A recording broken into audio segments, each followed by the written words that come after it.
오늘 우리에게 주신 말씀은 우리가 아주 잘 아는 예수님의 비유 말씀입니다. 포도를 가꾸는 농장의 농부가 바로 하나님이시고 포도나무가 예수님이십니다. 그리고 우리는 그 포도나무에 붙어있는 가지다, 이렇게 말씀을 하셨습니다.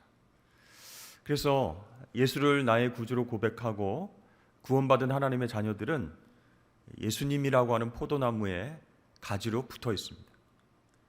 그래서 그 구원이 취소될 수가 없는 것이죠. 그러나 열매를 맺지 못하며 살아가는 그런 가지가 있다는 것입니다. 그래서 우리가 예수님께 붙어 있음에도 불구하고, 구원 받았음에도 불구하고 열매 맺지 못하는 삶을 살아갈 때에 하나님께서, 농부 되시는 하나님께서 우리를 어떻게 다루시는가, 또 어떻게 열매를 맺게 하시는가, 오늘 말씀을 통해서 한번 살펴보기를 원합니다. 여러분, 하나님이 농부시고 예수님이 포도나무이시고 우리가 가지입니다. 정상적인 포도나무라면 어떤 일이 일어날까요? 그 가지 가운데 열매가 맺혀지게 되는 것이죠. 그런데 여러분, 이 포도나무는요, 그냥 우리가 생각하는 곧게 위로 크게 자라는 나무하고는 다릅니다. 넝쿨처럼 생겨서 이 포도나무는요, 제목으로는 쓸 수가 없는 것이에요. 잘라서 무슨 가구를 만든다든지 의자를 만든다든지 탁자를 만든다든지, 이렇게 넝쿨로 배 꼬여 있어가지고 제목으로 사용할 수가 없습니다. 그렇다고 이것을 잘라서 땔감으로 쓰기도 어렵다는 거예요. 잘 안 타는 거예요. 그리고 그럼 이 포도나무는 가지를 어떻게 쓰는가? 썩혀서 그러면 거름으로 쓸 수 있는가? 그것도 안 된다는 겁니다. 이 포도나무 가지의 역할은 딱 한 가지입니다. 무엇일까요? 바로 열매를 맺는 것이에요. 그래서 6절 말씀을 보면 열매 맺지 못하는 포도나무 가지는 어떻게 하신다고요? 불에 태울 수밖에 없다, 이렇게 말씀하신 것입니다. 그럼 여러분, 예수님께서 말씀하시는 열매, 그것은 과연 무엇을 비유하는 단어일까요? 우리 삶 가운데에 열매가 있어야 된다, 열매가 없으면 그 가지는 불에 태울 수밖에 없다 하셨는데, 그 열매는 무엇일까요? 바로 내적인 열매, 성품이라고 할 수가 있습니다. 이것을 갈라디아서에서 보면 성령의 열매로 표현하고 있죠. 오직 성령의 열매는 무엇일까요? 사랑과 희락과 화평과 오래 참음과 또 자비와 양선과 충성과 온유와 절제다, 이렇게 말씀하고 있습니다. 그러니까 주님께서, 포도나무이신 주님께서 우리에게 말씀하실 때 가지인 우리가 주님 안에 있으면 열매를 맺게 되는데, 그것이 성령의 9가지 열매, 주님 닮은 성품으로 나타나게 되어 있다라는 것이죠. 사람들은 우리의 외모, 겉을 보고 판단합니다. 어느 집에 사는지, 무슨 옷을 입었는지, 무슨 차를 가지고 다니는지, 직장이 어딘지 겉을 보고 판단하지만 하나님은 그렇지 않으세요. 우리의 속사람을 보십니다. 우리 안에 예수님 닮은 성품이 있는가, 열매 맺고 살아가는가, 그것을 귀하게 보신다는 것이에요. 그래서 주변에 우리 자녀들도 보면 공부를 잘하고 운동도 잘하고 리더십도 있고, 그러면 야, 남의 집 자식들 왜 이렇게 잘 크냐, 너무나 자랑스럽겠다, 이렇게 부러워하기도 합니다. 그리고 또 주변에 보면 사업도 잘하고 돈도 잘 벌고, 유명인사도 많이 알고 사람들과의 관계도 잘하고 잘 나가고 성공하는 그런 겉모습을 보게 됩니다. 그러나 하나님 보시는 관점은 다르다는 거예요. 주님 닮은 성품이 없으면, 성령의 열매를 맺지 못하면 그것은 하나님께서 안타까워하시는 가지와 같다라고 말씀하시는 거예요. 근데 오늘 말씀을 쭉 읽어보면요, 이 포도나무 비유가 굉장히 무서운 말씀이 아닌가, 그런 생각이 들어요. 2절 말씀에 보면 무릇 내게 붙어 있어 열매를 맺지 아니하는 가지는 아버지께서 그것을 제거해 버리시고 그랬습니다. 예수님이 포도나무시고 우리가 가지인데 이 가지 가운데 열매가 없으면, 성령의 9가지 열매, 내적인 성품을 맺지 못하면 어떻게 해요? 하나님 아버지께서 가지를 제거해 버리신다. 굉장히 무서운 말씀인 것 같습니다. 그럼 여러분, 우리가 열매 맺고 살아가지 못하면 하나님께서 우리를 없애버리신다. 네, 그런 뜻일까요? 굉장히 무서운 얘기인데요. 그게 아니죠. 여러분, 이 말씀을 오해해서는 안 될 것입니다. 무릇 내게 붙어 있어, 이렇게 말씀이 시작했죠. 그러니까 내게 붙어 있는 가지라고 하는 것은요, 영어 성경에 보니까 in me 이렇게 되어 있어요. 그러니까 예수님 안에 있다라는 것이에요. 그것은 이미 구원받은 성도다, 구원받은 하나님의 자녀다, 그런 뜻이에요. 그러니까 성경을 보면요, 한번 구원받은 성도는 결코 구원을 빼앗길 수 없다, 잃어버릴 수 없다, 그렇게 말씀하고 있어요. 근데 오늘 말씀을 보니까 어떻게 해요? 네, 그것을 제거해 버리시고 그랬어요. 그러면 이미 받은 구원을 취소하신다는 얘기인가? 그런 뜻도 아니라는 거예요. 여러분, 구원받은 성도라 할지라도, 구원받은 하나님의 자녀라 할지라도 한동안 열매를 맺지 못하고 살아갈 수가 있어요. 그러면 하나님께서 열매 맺도록 도와주신다, 그런 뜻이에요. 아니, 그러면 도와주신다 그러면 되지, 왜 제거해 버리신다 이렇게 말씀하셔가지고 우리의 간담을 서늘하게 하시는가? 여러분, 여기에 제거하다라는 말을요, 헬라어 원어로 찾아보니까 아이로라고 하는 단어가 쓰였는데, 그것이 영어 성경에처럼 cut off, 잘라버린다, 제거한다, 그런 뜻이 아니에요. 들어 올리다, 집어서 올리다, 그런 뜻을 가진 단어입니다. 그러니까 예수님 지금 포도나무를 가지고 비유 말씀을 설명하시잖아요. 거기에 맞는 단어를 선택하셨다는 거예요. 이 포도나무 가지들이 어떻게 자랍니까? 위로 막 솟구쳐서 올라 자라는 것이 아니고요, 밑으로 쳐져서 땅 위를 기면서 이렇게 자라가게 된다라는 것이죠. 근데 이 포도나무 가지가 그렇게 땅을 향해서 꼬이면서 이렇게 계속 자라나게 되는 것을 방치두면 문제가 생기는 거예요. 이 가지에 붙어 있는 잎들이 어떻게 되겠습니까? 먼지에 뒤덮이게 되고, 비가 오면 진흙에 묻게 되고, 곰팡이가 피게 되고, 햇빛을 못 받게 되는 일이 생겨요.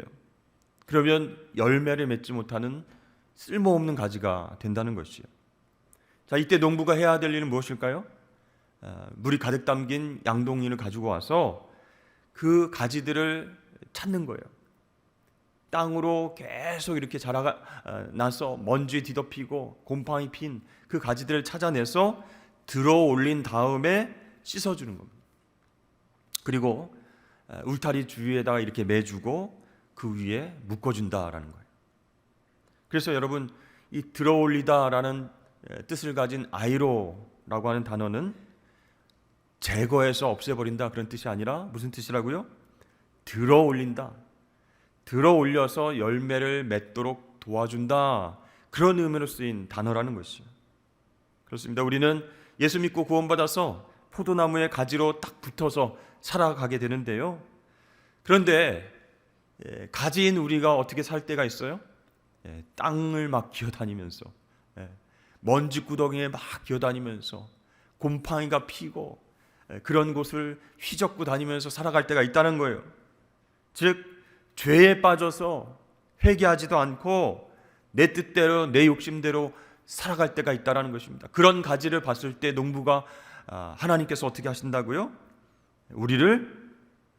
가지인 우리를 밑바닥의 먼지로부터, 곰팡이로부터, 즉 죄로부터 들어 올리셔서 씻어주신다, 그런 뜻이에요.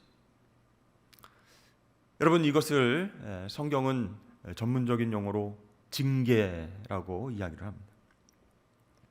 여러분, 이 징계는요, 심판하고는 다른 것입니다.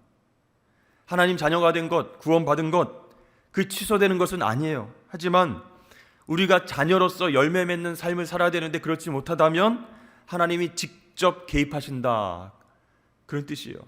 징계가 그런 뜻입니다. 여러분, 저와 여러분은 예수님의 보혈로 이미 구원받으신 줄로 믿으시길 바랍니다. 그러면 반드시 열매를 맺으면서 살아가야 돼요. 그런데 계속 먼지구덩이에서 사는 거예요. 땅 밑에 기어다니면서 죄에 빠져서 열매를 맺지 못하면 하나님이 개입하시는 거예요. 어떻게 해요? 우리를 들어올려서 죄로부터 분리시켜서 징계를 하신다. 어떻게 징계하실까요? 때로는 말씀으로 책망하시는 거예요. 정말 이 가슴이 뜨끔해질 정도로, 머리에서부터 발끝까지 전기가 올 정도로 말씀으로 책망을 하실 때도 있어요. 근데 그때 회개하고 돌이키면 되는데 그때도 못 알아들으면 어떻게 할까요? 하나님이 고통과 시험을 허락하실 때도 있다라는 것이에요. 우리 집 아이들도 어렸을 때 이제 자아가 막 생기고, 그렇죠? 엄마 아빠 말 안 듣고 자기 뜻대로 고집 피우고 그럴 때가 있지 않습니까? 미운 6살, 7살 되면요, 아이고 말이 안 들어요. 그러면은 엄마 아빠인 우리 부모가 어떻게 합니까? 심판을 합니까? 잘라냅니까? 지금 나가. 너 이제부터 우리 아들 딸 아니야. 옆집에 가서 살든지 고아원으로 가든지 가. 심판하지 않죠? 어떻게 하죠? 징계를 합니다. 그래서 우리 아이들 징계하는 방법이 여러 가지가 있을 수 있죠. 저쪽에 구석에 있는 생각하는 의자에 앉아 있어. 싫어요, 싫어요. 가, 빨리. 막 안 가고 있으면 더 이제 징계 수위가 높아집니다. 너 거기 생각하는 의자에 앉아서 손 들고 있어. 막 울면서 막 그대로 하는 거예요. 또 좋아하는 것을 딱 멈추기도 합니다. 오늘 사탕이나 초콜릿 없어. 간식 없어. 그러면 좋아하는 것 안 준다고, 간식 안 준다고 막 울면서 엄마 아빠를 껴안으려고 시도를 합니다. 어떻게든 접촉을 해가지고 애교를 피워가지고 용서를 받아야지. 안 돼, 이렇게 끊는 거죠. 그래서 아이들이 반성한 후에, 진짜 뉘우친 후에야 이제 우리 아이들을 안아주고 다시 그렇게 하면 안 돼 라고 훈계를 하게 되는 것이죠. 왜 그렇게 할까요? 그렇게 할 때 우리 부모의 마음도 좀 아픕니다. 울면서 안아달라고 그러면 마음이 약해지잖아요. 할아버지 할머니들은 다 받아줍니다. 그러면 부모된 입장에서 안 돼요, 이렇게 끊을 수도 있는 거예요. 왜 이렇게 할까요? 여러분, 부모들이 자녀를 사랑하기 때문에. 똑같은 죄와 똑같은 실수 지으면서 바르게 성장하지 못할까 봐 이 부모로서 마음이 아프지만 징계를 하는 것입니다.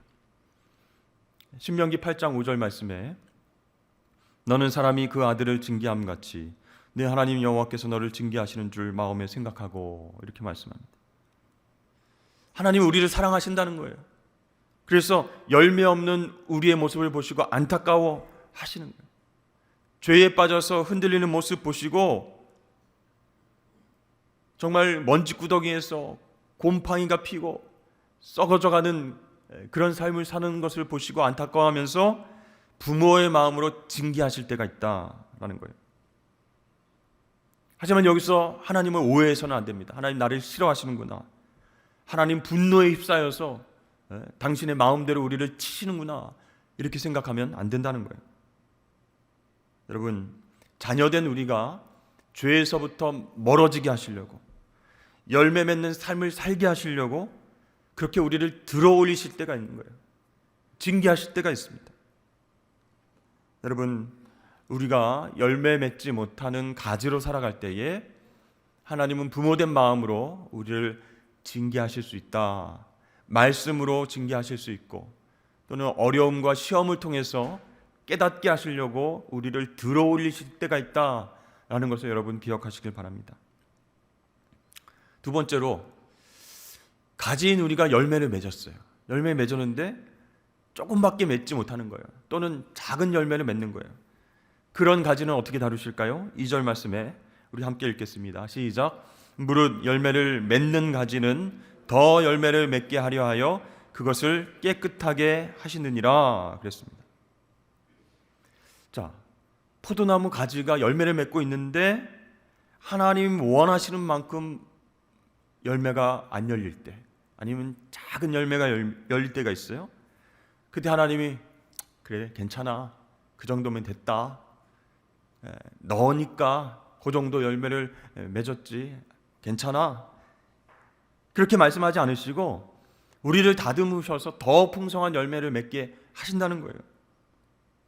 그때 하나님께서 우리를 다루시는 방법은 과감하게 가지치기를 하는 것이다 라는 거예요. 여러분, 포도나무는요, 가지가 한 개만 자라나는 게 아니죠. 여러 가지가 생겨나게 됩니다. 근데 해마다 이 가지치기를 많이 해줘야 된다는 거예요. 그렇지 않으면 이 덩굴처럼 빽빽하게 자라나서 열매가 달려야 할 부분에 열매가 안 달립니다. 이 가지가 너무 많으니까, 덩굴처럼 서로를 뒤엎고 있으니까 햇빛을 받을 수 없고, 그렇죠? 영양분이 여기저기로 분산되니까 열매가 맺혀져야 할 그 자리인데 안 열리는 거예요. 또는 작게 열리는 거예요. 그래서 농부가 과감하게 많이 자란 가지들을 치게 됩니다. 그래야 더 풍성한 열매를 기대할 수 있는 거예요. 그래서 야, 우리 포도나무 가지가 무성하게 잘 자라는구나, 여러 가지가 막 생겨나서 뻗어나오는구나, 이래서 좋아하는 게 아니에요. 불필요하게 뻗어나온 가지를 쳐줘야 거기에서 열매가 맺힌다. 그럼 여러분, 우리에게 가지치기 하는 것 구체적으로 무엇을 뜻할까요? 우리 삶의 우선순위를 정하는 것입니다. 많은 일들이 있는데 그 중에서 중요한 것이 무엇인가 추려내는 것이요. 하나님 그것을 추려낼 수 있도록 가지치기를 하게 하신다는 거죠. 여러분, 포도나무 가지인 우리를 징계하시는 것이 죄에 대한 부분이라면 가지치기 하는 것은 무엇일까요? 우리 삶의 우선순위를 정할 수 있도록 우리 삶의 태도를 바꾸시는 거예요. 여러분, 건강한 제자가 되려면 어떻게 하라고 했습니까? 예수님을 위해서 많은 일을 하는 것보다 예수님과 함께 있는 것, 우선순위를 정하는 것이 중요하다라고 마리아와 마르다 이야기를 통해서 말씀드렸죠. 그러니까 내가 중요한 것이 뭔지도 모르고 여러 가지 분주하고 바쁘게 살아가는 것, 그것 때문에 열매를 맺지 못하는 거예요. 그래서 그것을 정리하고 내려놓는 것, 그것이 가지치기입니다. 주님, 혹시 저희 삶 가운데에 중요하지 않은데도 집착하고 신경 쓰는 일들이 무엇일까요? 이렇게 기도하면서 여쭙는 것입니다. 깨닫게 해주시는 것을 과감하게 가지치기 해야 돼요. 예를 들어서 우리가 갖고 있는 재물도 이 가지치기의 영역이에요. 많으면 많을수록 좋죠. 무슨 말씀이세요, 목사님? 재산이 많고 재물이 많아야 할 일도 많고 주의 일을 위해서도 많이 하죠. 근데 여러분, 이 가지가요, 우리의 생각보다 많이 재물이 많이 들어오게 되면 어떻게 될까요? 우선순위가 바뀌게 된다. 이 욥이라고 하는 인물이 있습니다. 자신이 가진 그 재물 모두 잃어버렸어요. 그때 욥이 이렇게 고백합니다. 주신 이도 여호와시요 또 거두신 이도 여호와이십니다. 하나님이 나에게 재물을 주셨으니 주시기도 하시고 걷어가시기도 하십니다. 이렇게 고백하면서 하나님 앞에 나아갔어요. 그때 하나님을 인격적으로 만나게 됐고 하나님을 체험하게 됩니다. 그래서 욥은요, 자기에게 고난이 오기 전에는 자기가 정말로 의롭고 신앙이 좋은 줄 알았습니다. 그런데 재물과 소유 다 잃어버리니까 흔들렸어요. 그동안 내가 무엇을 가장 중요한 가치로 생각하며 살았는가, 그걸 깨닫게 됐다라는 것이죠. 부자 청년이 예수님께 와서 물었습니다. 선생님이시여, 무슨 선한 일을 하여야 내가 영생을 얻을 수 있겠습니까? 주님께서 하나님 사랑과 이웃 사랑의 계명을 실천하라. 그건 제가 옛날부터 다 지켰습니다. 이렇게 자신 있게 대답했는데 그때 주님께서 내 모든 소유를 팔아서 가난한 사람들에게 나눠주고 나를 따르라 라고 말씀하시니까 고개를 푹 숙이면서 근심하면서 예수님 떠나갔습니다. 이 재물이 많으니까요, 삶의 우선순위가 바뀌어버렸다는 거예요. 주님을 따르지 못하고 부자 청년은 떠나갔어요. 여러분, 물론 재물이 우리에게 필요합니다. 그러나 재물에 대한 가치관이 제대로 되어 있는가? 하나님 맡겨주신 것인데 평생 내 것인 것처럼 하나님보다 재물을 더 사랑하게 된다면 우선순위가 잘못됐다. 그 가지를 쳐내버려야 돼. 내려놓을 수 있어야 된다라는 것이죠. 여러분, 물질뿐만 아니라 우리 삶에서 하나님보다 더 소중하게 여기는 것들이 있을 것입니다. 그것을 내려놓고 우선순위를 회복하시길 주의 이름 축복합니다. 그 가지치기를 잘해야 우리는 풍성한 열매를 맺게 되는 것이죠. 가지치기 해야 될 것, 물질 외에 무엇이 있습니까? 하나님보다 더 이건 강하게 내가 지켜내야 되겠다라고 하는 것 무엇이 있습니까? 자존심이 강하신 분들은요, 이 자존심 내려놓기가 힘든 거예요. 감히 나한테 그런 이야기를 해? 내가 어떤 사람인데, 내가 어떤 위치에 있는 사람인데 저 사람이 나한테 그런 얘기를 해? 자존심에 흠집이 갔다 그러면 도저히 용서를 못하는 거예요. 그 자존심의 가지가 얼마나 많이 뻗어 있는지요. 그것을 하나님께서는 내려놓고 치기를 원하시는 거예요. 또 사랑하는 사람, 우리 가족들, 그것을 내려놓지 못하는 경우도 있습니다. 물론 하나님께서 사랑하라고 우리에게 허락하신 그런 가족들이 있죠. 사랑하는 사람이 있죠. 근데 그것이 잘못되면 욕심의 가지가 계속 이렇게 엉켜붙게 되면요, 집착이 되는 것이죠. 하나님도 안 보이는 거예요. 그래서 하나님 사랑보다 사랑하는 사람이 더 집착하고 그렇게 우선순위를 놓쳐버릴 때가 있다는 것입니다. 야곱이 이 아들들에 대한 집착이 굉장히 강했습니다. 요셉을 잃어버리고 나서 사랑하는 아내 라헬과 그 관계에서 태어난 베냐민은 내가 결코 놓칠 수 없다, 이렇게 생각을 했어요. 요셉을 잃어버렸으니까 베냐민만큼은 내가 지키겠다. 요셉이 이집트에서 총리가 되어서 베냐민 데리고 와라 그러니까 야곱이 난리 났습니다. 안 된다. 요셉을 내가 잃어버렸는데 베냐민까지 안 된다. 사랑하는 사람 향한 집착, 그것도 가지치기 하고 내려놓아야 할 부분이다라는 것이죠. 여러분, 이렇게 우선순위가 뒤바뀌어 있다면 하나님께서는 그것을 가지치기 할 수 있도록 역사하신다. 자, 열매 맺지 못하는 가지는 어떻게 하신다고요? 징계하시고, 열매를 조금 맺는 가지는 어떻게 하신다고요? 가지치기를 하십니다. 자, 그렇다면 열매를 많이 맺고 있는 가지는 어떻게 하실까요? 오늘 5절 말씀해 보니까 나는 포도나무요 너희는 가지라 그가 내 안에 내가 그 안에 거하면 사람이 열매를 많이 맺나니 나를 떠나서는 너희가 아무것도 할 수 없음이라. 아니, 열매를 많이 맺고 있는데 그게 문제가 될 수 있을까요? 아니, 하나님 기뻐하시는 열매를 맺고 그렇게 하나님 영광을 위해서 살아가는 사람인데, 신앙 좋은 사람인데 무슨 말씀이세요? 하나님께서 징계하시는 것이나 하나님께서 가지치기 하시는 것은 이해가 될 수 있는데 열매를 많이 맺고 있는데 그 가지도 다루신다고요? 어떻게 해요? 주님 안에 있도록 그렇게 역사하신다라는 거예요. 사실 여러분, 우리 주변에 열매를 많이 맺고 칭찬받는 사람들이 있습니다. 근데요, 그분들 가운데서도 어려움이 생길 수 있어요. 감사가 없어지고 만족함이 없어집니다. 매번 칭찬도 듣고 열매를 많이 맺어서 성과도 있는데 영적으로 매너리즘에 빠지게 되는 거예요. 지치게 되는 거예요.